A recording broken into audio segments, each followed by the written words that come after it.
Ma rispetto alla precisazione che ha fatto la Laudicina mi verrebbe da dire excusatio non petita, accusatio manifesta, nel senso che lei in più occasioni dice guardate che non li sto sobillando io.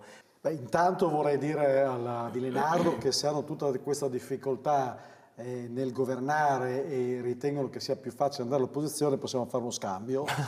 Quindi noi siamo pronti per governare. Due dati, quelli che ha detto l'assessore Gasparin sono veri ovviamente, cioè i 16 che hanno appunto che si trovano, che stanno all'interno della struttura di giorno sono 16 e non di più, questo è evidente, ma è altrettanto vero che i soldi del PNRR sono vincolati a quell'edificio. Ma un'altra cosa che spesso si dimentica di dire la ex coalizione Fontanini è che quella stazione di posta non l'abbiamo aperta noi, non l'abbiamo realizzata noi e non abbiamo chiesto noi i fondi del PNRR per realizzarla e non abbiamo scelto soprattutto noi la location lì in prossimità, in quella situazione che oggi sta creando delle problematiche. È stata costruita da Fontanini. Se chiudiamo tutto e lasciamo stare i fondi del PNRR, dove ci dice la Laudicina, dove pigliamo i soldi per ristrutturare un altro edificio? Purtroppo è vero che i fondi europei sono stupidi,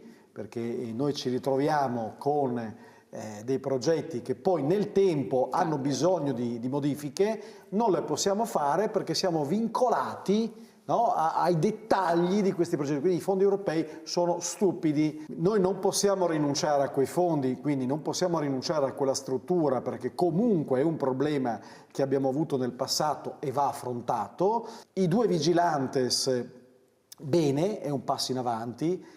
Però ricordiamoci che i vigilantes non possono intervenire se ci sono problemi di ordine pubblico. Quindi bisognerebbe forse ragionare su una presenza almeno di un agente della polizia locale. E dopodiché il primo che sgarra, via.